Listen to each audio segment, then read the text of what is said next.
Dear Level 3 students, credit our system, Department of Socio-computing at the Faculty of Economics and Political Science, Cairo University. Welcome back to our course named Social Network Analysis. Lecture 10. Let's start with a brief review of what the previous lectures covered. In the previous lectures, we studied in lecture 1, we discussed the concept of complex systems, and I know you studied this in the first year, but we revised the concept of complex system. And then in lecture 2, we studied complexity of social phenomena. And in lecture 3, we started by the definition of social network, and this is why we studied complexity and complex system, because social network is one way of modeling complexity of social phenomena in order to understand the complexity of social phenomena. And also social network analysis is one methodology that can be used in order to study complex systems. So these are covered in the three first lectures. And then in lecture 4, we discussed some of the general network properties. We discussed the properties including network size, the directed and undirected networks, and network representation. And we say that we can represent network in three different ways. We discussed the adjacency matrix, the linked list, and the adjacent list. In lecture 5, we continued to study the general network properties, and in lecture 5, we discussed concepts like network degree, and when discussing network degree, we discussed also the degree of the nodes inside this network and how we can calculate network degree from nodes degree. And then we discussed the concept of degree distribution, and I think you made an exercise with the teaching assistant at the sections in order to know how you can calculate degree distribution. And then in lecture 6, we discussed some properties of the edges of the network. We know that any network is composed of a set of nodes and set of edges. So in lecture 6, we started by studying the properties or the main properties of edges. In this context, we studied the difference between weighted and unweighted edges, and then this created to us several concepts like weighted and unweighted networks, and also we studied the concept of paths. In lecture 7, we studied some properties of nodes like the centrality measures, and centrality measures means some measures that tell me who is the most central node inside this network. And in the centrality measures, we studied degree centrality for undirected networks, and in degree and out degree centrality for directed networks. We also studied betweenness centrality, and then we studied eigenvector centrality. In lecture 8, which is the previous lecture, we studied other network attributes or properties. These include network connectedness, and then based on the network connectedness, we discussed the concept of components and how network can be decomposed into several components. And from components, we also studied the concept of giant components, closure rule, triadic closure, clustering coefficient, bridges, and loop bridges. So lecture 8 was one of the most dense lectures. I hope you like it, and we will proceed today in order to continue discussing some network properties. In the previous lecture, we discussed several concepts concerning the structural properties of the network. For example, we discussed the difference between strong and weak ties and its impact or social impact in real world social networks. And then we studied the node's positioning or the position of the node inside a network and also its social impact or social importance. Then we studied the structural equivalence of similar nodes or different nodes. whether they are structurally equivalent or not, and then we discussed also the social implications of this structural equivalence, and we studied structural holes and embeddedness, and we also studied the social implications of both of them. Today, in this lecture, we will extend our talk about the network properties or structural network properties, but we will discuss only three basic concepts. We will discuss the homophily principle, and then we will apply all what we have learned in the previous and plus the homophily principle in what we call affiliation network, and then we will study a case or a real model that was built, one of the main models in social computing, which is the model by Schelling.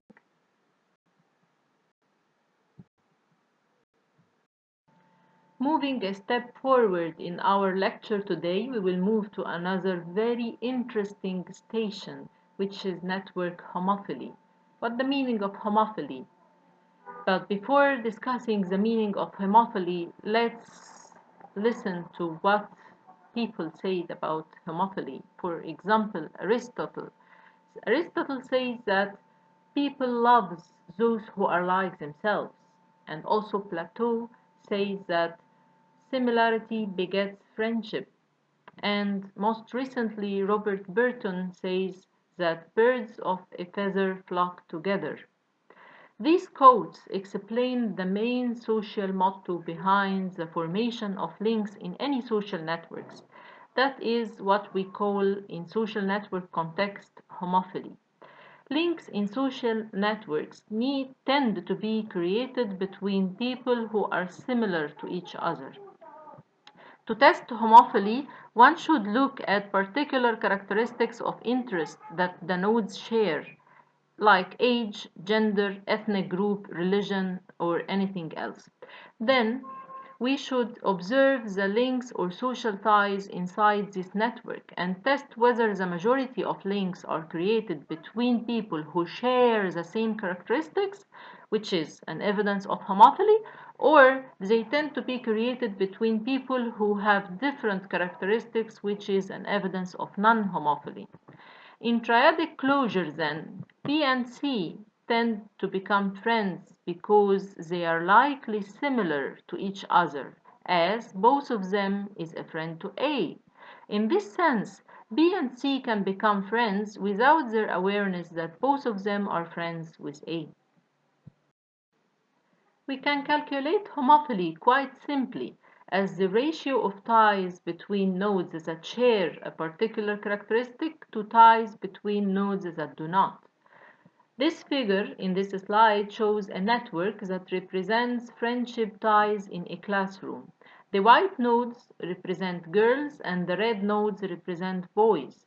To test for homophily, we should select a characteristic of interest, which is the gender here in our case. If there is a homophily, then a biggest chunk of network links should be between or should lie between the nodes of same gender. Otherwise, if the biggest chunk of network links lies across gender links from male to female or from female to male, then one can say that this network exhibits non-homophily. Talking about homophily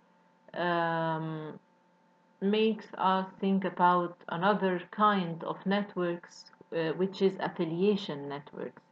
Many other factors affect the formation of links in social networks, not only homophily. The surrounding environment, for example, or the activities that the people are engaged in are main factors that affect the creation of links between people in this network. The activities can be interests, for example, in which two or more people are interested in and tend to create a link between them. An affiliation network represents a network of people together with their affiliations or interests. Affiliation network represents an example of a class of social networks called the bipartite network or bimodal networks. In bipartite networks, the nodes are classified into sets in a way that every link connects a node in one set to a node in another set. As you see here, we have different examples of affiliation network. In real life social networks, one can see a combination of links in the same network. Some links reflect friendship, for example, friendship ties between people inside this network, while other links reflect other types of ties, such as interests, activities, sporting clubs, or political parties. In this example, we see an affiliation network which is constituted of two types of nodes. People like Anna, Pop, Claire, and Daniel, and activities like karate club and literacy volunteering. However, in this example, we see also another kind of affiliation network with two types of nodes. The nodes at the left side, represented in an oval shape, represents people also, and the nodes at the right-hand side, represented in rectangles, represent websites. So this affiliation network represents the interconnection between people and websites, or people visiting websites, different websites. We will end our lecture today with discussing a very interesting model in the literature of social science computing, which is the segregation model, also called the Schelling model after the name of the scientist who created this model. One perceived effect of homophily is the tendency of formation of ethnic, racial neighborhoods.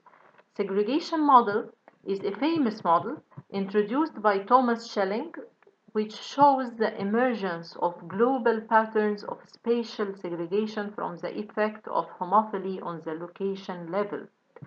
In Schelling's model, we assume that we have a group of actors characterized into two types, X and O, for example, and these types reflect different characteristics, which may be the basis for homophily. These characteristics include language, ethnic group or race, religion, gender, and etc.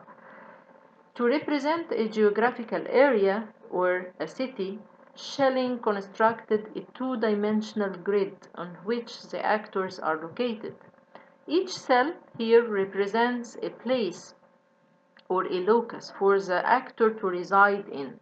Some cells are populated with agents or actors and some others are not. Each cell in this grid has 8 neighboring cells. The main rule governing this model is that each actor needs at least a proportion P of its neighborhood to be of the same kind as he or she is.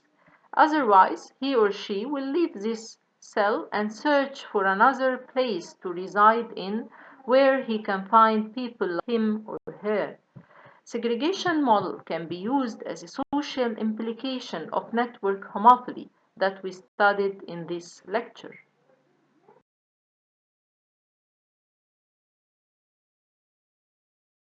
So here is a website that I have opened. It has a very nice animation of the concept. It's by Frank McCong. As you can see, there's a beautiful description of the model and a very nice simulation of the model as well. If you can see in the acknowledgement, in fact, the creator of this simulation acknowledges the textbook that we are using for the course, Networks, Clouds and Markets. Alright, so here is the simulation facility. Let me hit the reset button, and as you would have guessed, the red and blue here denote two different types of people who have populated this city, and white represents blank, where anybody can shift. So here are some parameters which are again quite self-explanatory. although I'll try explaining them for you. So this stands for how similar do you expect the how similar do each node expect their neighbors. If I put 25% here, it is the t value that I explained just now. The t value, I said t equals 3. If it's 25%, I am surrounded by, as you know, 8 people. 25% of 8 people is how much? 8 into 1 by 4, which is 2.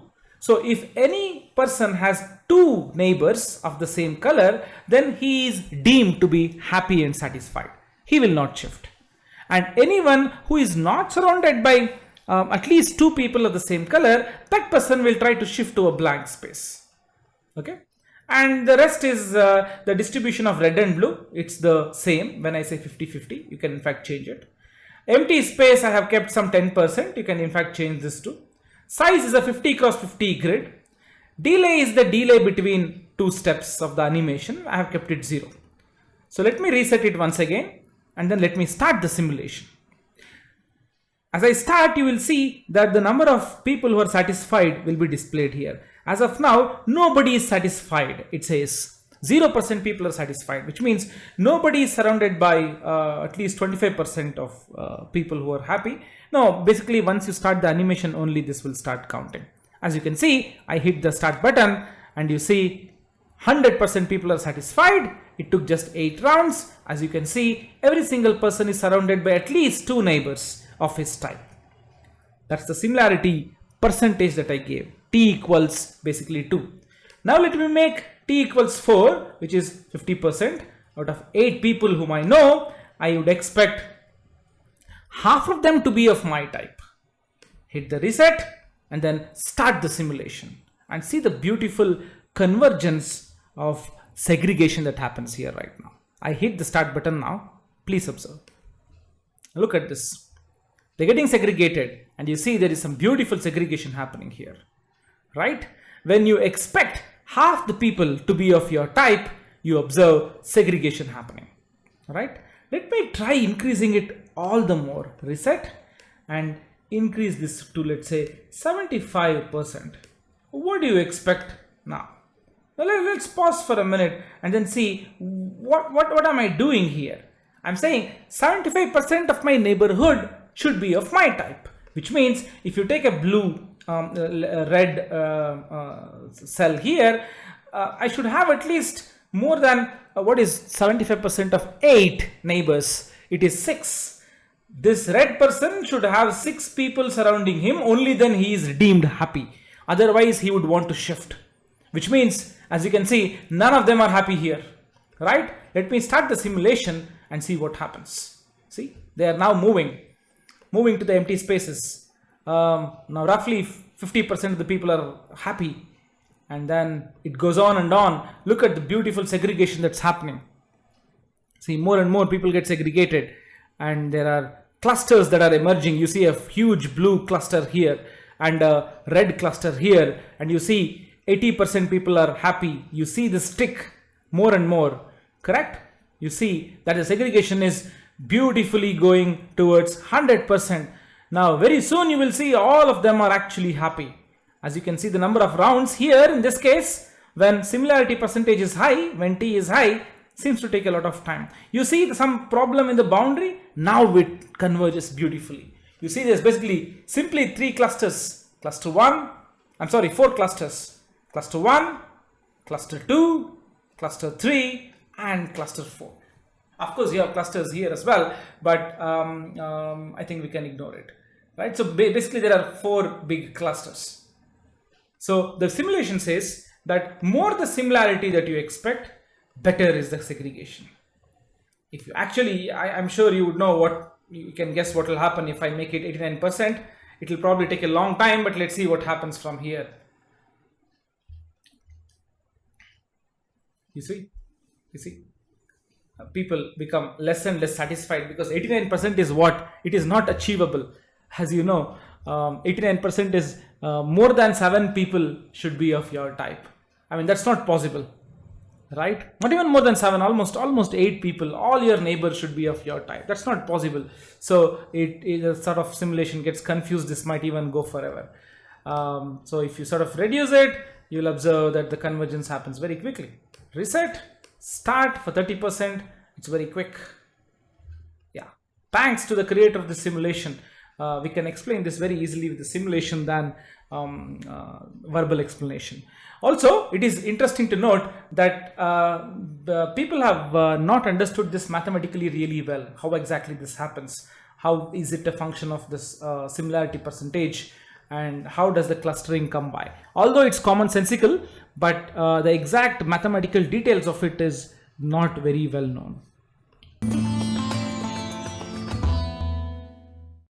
To have more insights from segregation model, I recommend that you download the NetLogo 5.1.0 from the following website that you see in the slide. And then, after downloading the NetLogo, run the segregation model and observe the results and take notes at different levels of similarities.